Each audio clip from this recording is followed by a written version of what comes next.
La dernière supernova, un roman de Éric Simon. Décembre 2027. Le motif n'était pas indiqué sur la convocation. Craig avait rendez-vous à 14 heures dans le bureau de Frédéric Fournier. Il arriva 1 minute avant, juste le temps de dire à l'assistante qu'il était là, et elle le fit entrer dans la vaste pièce tapissée d'une épaisse moquette, comme il n'en existait plus depuis longtemps. Le ciel gris semblait emplir l'espace à travers la grande baie vitrée à laquelle le responsable de la mission tournait le dos. Il leva les yeux vers Craig en l'invitant à s'asseoir en face de lui. « Peut-être vous demandez-vous la raison de cette convocation, ou peut-être pas.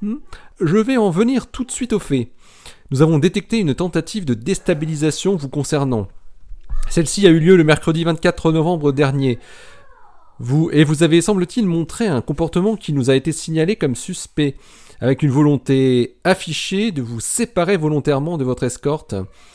Une première fois dans la rue à Hoboken, New Jersey, où vous résidiez durant votre semaine de congé, puis une seconde fois alors que votre escorte vous avait retrouvé dans un bar, où vous vous êtes isolé avec une femme dans la foule d'un concert.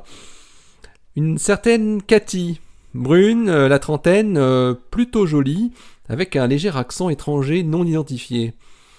Qu'avez-vous à me dire à ce sujet, monsieur March ? Craig avait écouté l'introduction au pas de charge de Fournier tout en cherchant le meilleur alibi possible. Il hésita brièvement entre la vérité et la fiction. Puis il choisit. Vous savez, notre protection rapprochée est parfois difficile à supporter, hein. C'est vrai que j'ai tenté de semer mon escorte. Ouais, c'est vrai. J'en ai eu un peu marre de cette présence continuelle. Alors je l'ai semé et je me suis retrouvé au Maxwell's Tavern, un de mes bars préférés quand je vais chez mes parents. Et là, par hasard, j'ai rencontré une vieille amie, ou du moins plus exactement, la sœur d'une bonne amie à moi. Alison, c'est ça ? Alison comment, en fait ? Qu'est-ce que cela peut vous faire de connaître le nom de mes amis d'enfance ? Commença à s'insurger Craig. Je vous rappelle que la protection de nos astronautes est quelque chose de crucial pour nous. Si je vous demande ces renseignements, c'est pour votre sécurité et pour la nôtre. Votre escorte vous a aperçu parler de manière inhabituelle avec cette Cathy durant ce concert. Est-ce que cette femme vous a raconté des choses qui ont un rapport avec votre activité, ou a-t-elle cherché à obtenir des informations de votre part ? Répondez-moi. Je tiens à vous dire que notre entretien est filmé et pourra être analysé par des spécialistes. Ne cherchez pas à cacher les choses, ce serait inutile. Craig n'avait heureusement pas complètement inventé les prénoms qu'il avait utilisés ce jour-là. Les sœurs Kate et Ali Springs existaient bel et bien. Elles avaient longtemps habité une maison voisine de la leur, mais il était bien sûr faux qu'Ali ait été sa copine à l'époque, et Kate ne ressemblait pas tout à fait à Christina Voldoni. Cathy ne m'a parlé que des projets qu'elle est en train de mener à bien. Elle s'est mise à m'expliquer dans les détails le business qu'elle essaye de monter pour fournir un service d'aide à l'innovation aux petites entreprises. Elle m'a montré le site internet qu'elle a conçu toute seule, ainsi que des exemples de ce qu'elle offrirait dès que sa société serait enregistrée. Je sais que ça peut paraître bizarre de parler de ce genre de choses en regardant en même temps un concert de rock, mais le groupe était vraiment bon, et je ne voulais pas retourner aux tables pour discuter. Je voulais écouter le groupe jusqu'à la fin. Elle insistait pour me montrer des exemples de ce qu'elle savait faire. Oh, c'était intéressant, mais c'est sûr, mais bon, j'avoue que ça me passait un peu au-dessus. Craig avait encore une fois fait preuve de son talent d'acteur avec une redoutable efficacité. Frédéric Fournier semblait moins remonté qu'au début de l'entretien. Puis il se redressa soudain sur son fauteuil et lança « Vous saviez que cette Cathy, avec laquelle vous avez longuement parlé, a quitté Hoboken pour New York aussitôt après que vous l'avez laissée ? Vous ne trouvez pas ça bizarre qu'elle passe la journée de Thanksgiving à Manhattan au lieu d'être chez ses vieux parents à Hoboken ? Vous l'avez suivi ? Malheureusement, pas assez. Ils ont perdu sa trace bêtement dans le métro le lendemain midi. Elle a passé la nuit dans un hôtel un peu minable, si vous voulez savoir. Qu'est-ce que vous en dites ? Craig sentit le piège. Il ne fallait absolument pas essayer de broder sur ce que venait de lui dire Fournier. Ça pourrait être du vent et pourrait immédiatement le trahir. Oh, mais je n'ai rien à dire là-dessus, moi, elle fait ce qu'elle veut, elle m'a rien dit sur ce qu'elle ferait le lendemain. Désolé de vous décevoir. Craig montrait son plus beau sourire. Bon, tout ce que je peux espérer pour vous, c'est que vous dites la vérité, reprit Fournier. Quoi qu'il en soit, je dois vous avertir que nous avons renforcé votre protection. Inutile de vous dire que si nous constatons le moindre écart dans votre comportement par rapport à ce que nous attendons de nos astronautes, vous serez sanctionné. Vous connaissez le type de sanction qui peut vous attendre, sans que je vous fasse un dessin. Bien sûr, monsieur. Je comprends tout à fait. Ne vous inquiétez pas, cela ne se reproduira pas. Je peux vous l'assurer. Bon, très bien. Allez, je vous libère, monsieur March. Qu'est-ce qu'il te voulait ? Oh, ça craint, c'est une sorte d'avertissement. L'escorte que j'avais durant Thanksgiving a fait un signalement, le salaud. Je le sentais mal, ce type, dès le départ. Il n'a pas aimé ma tentative de le semer. En plus, j'y suis même pas arrivé. Alors. Et après, comme il nous a vu causer pendant le concert, il a balancé. Heureusement qu'il n'a rien entendu ni vu de ce que Voldoni m'a montré. Craig et Erin couraient côte à côte sur le chemin qui faisait le tour du parc. « Et alors ?» fit Erin en soufflant. « Eh ben, Fournier a essayé de savoir qui elle était. Le barbouze a dû la décrire dans son rapport, j'imagine. Parce que Fournier savait à quoi elle ressemblait, et tout ce qu'on s'était dit avant le concert. On dirait qu'il est parano, hein, Fournier. Hein. En fait, si on ne voulait pas croire à ce que nous disent Voldoni et son acolyte, cette parano ambiante nous y forcerait presque. Hein. Bon alors, tu en penses quoi au final de tout ça, inspira Erin. Au début, tu sais, je n'osais pas y croire.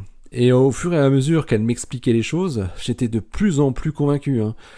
Et je peux te dire qu'après ce que vient de me dire Fournier, je le suis encore plus. Au fait, tu sais quoi ? Il m'a dit que je suis surveillé maintenant. Enfin, je suis mieux protégé. Ça veut dire que je peux plus faire trop de choses qui sortent de l'ordinaire, sinon, sanction. Bon, heureusement que toi tu peux, hein. T'es toujours partante. Ouais, tu sais, moi non plus, hein, je n'y croyais pas. C'était tellement gros. Mais après, j'ai lu tout ce que Tom Hooper m'a transmis, et j'avoue que c'est bluffant. Il y a des tas de choses qui ne nous ont jamais été dites sur cette supernova. C'est pas qu'elles ne nous ont pas été dites, hein, c'est qu'elles nous ont été cachées intentionnellement. Et on nous filtre les informations. Tu sais, j'ai compris pourquoi j'avais tant de mal à trouver des infos pertinentes sur certaines questions. Ouais, ça aussi, c'est vrai. Hein. Ah, de toute façon, si on nous cache ces choses à ce point, c'est parce que si on les connaissait, ça serait problématique pour eux. La seule intention prouve la véracité de ces informations, continua Erin. Il faut réagir, on ne peut pas continuer comme ça. Comme Voldoni dit, il ne faut évidemment pas tout saboter, mais juste faire en sorte de reporter le lancement de 6 mois, histoire de laisser arriver ces rayons cosmiques, et on voit après. Et comment tu comptes faire ? Interrogea Erin. Ah, je crois qu'il va falloir qu'on réussisse à convaincre Jessica, Michel, Ivo et Pedro d'abord, et aussi ton équipage à toi. Il faudrait que les 2 équipages disent brutalement « Non, on ne veut pas partir maintenant, c'est trop risqué !» Mais tu vois, il faudrait que ça se fasse pas trop tôt. Là, il est encore trop tôt. Non, il faudrait que ça se fasse très peu de temps avant le lancement, histoire de les prendre par surprise, tu vois, de les laisser au pied du mur. Et en fait, j'ai même mieux, ajouta Erin. Il faudrait que le premier équipage, ou au moins 3 ou 4 sur vous 5, refuse de partir, genre 3 jours avant, et ils seraient alors certainement remplacés par leur doublure du 2e équipage, et eux, ils pourraient à leur tour refuser, la veille ou le jour même du lancement, tu vois. Est-ce que tu crois que le remplacement au 3e rang a vraiment été prévu en haut lieu ? Se demanda Erin. Ah, je ne sais pas ce qui est prévu dans ce cas-là, mais ça veut dire qu'il faut forcément convaincre 3 d'entre nous et leur doublure. Bah, on a déjà toi et moi, donc les premiers à travailler au corps, ça sera Irvine et Jessica, c'est clair. Si on a déjà 2 couples qui font défaut, je crois pas qu'ils restent sans rien dire. Faudra quand même assurer le coup et essayer d'en convaincre le maximum, y compris dans le 3e équipage, voire peut-être le 4e. Et puis dans tous les cas, il faudrait aussi que ce soit médiatisé pour avoir un vrai impact et pouvoir exprimer le pourquoi on refuse de partir à cette date-là. Ça, c'est une autre paire de manches, dit Craig. Mais je compte bien sur les scientifiques de Voldony pour venir nous épauler, hein, si on fait ça. Bon, on est début décembre, disons qu'on peut se fixer 6 mois pour y arriver. Si on s'organise bien et qu'on travaille un argumentaire béton, en rassemblant des preuves internes en plus de celles que nous ont données Voldony et Hooper, ça peut fonctionner, j'en suis sûr. Après, on n'a plus qu'à se faire tous gentiment oublier pendant 1 an, et ensuite, paf! Ouais, 6 mois pour convaincre au moins 13 personnes. C'est pas débile, hein, 2 semaines par tête. 2 semaines pour convaincre, souriait Erin en s'épongeant le front avec la manche de son survêtement.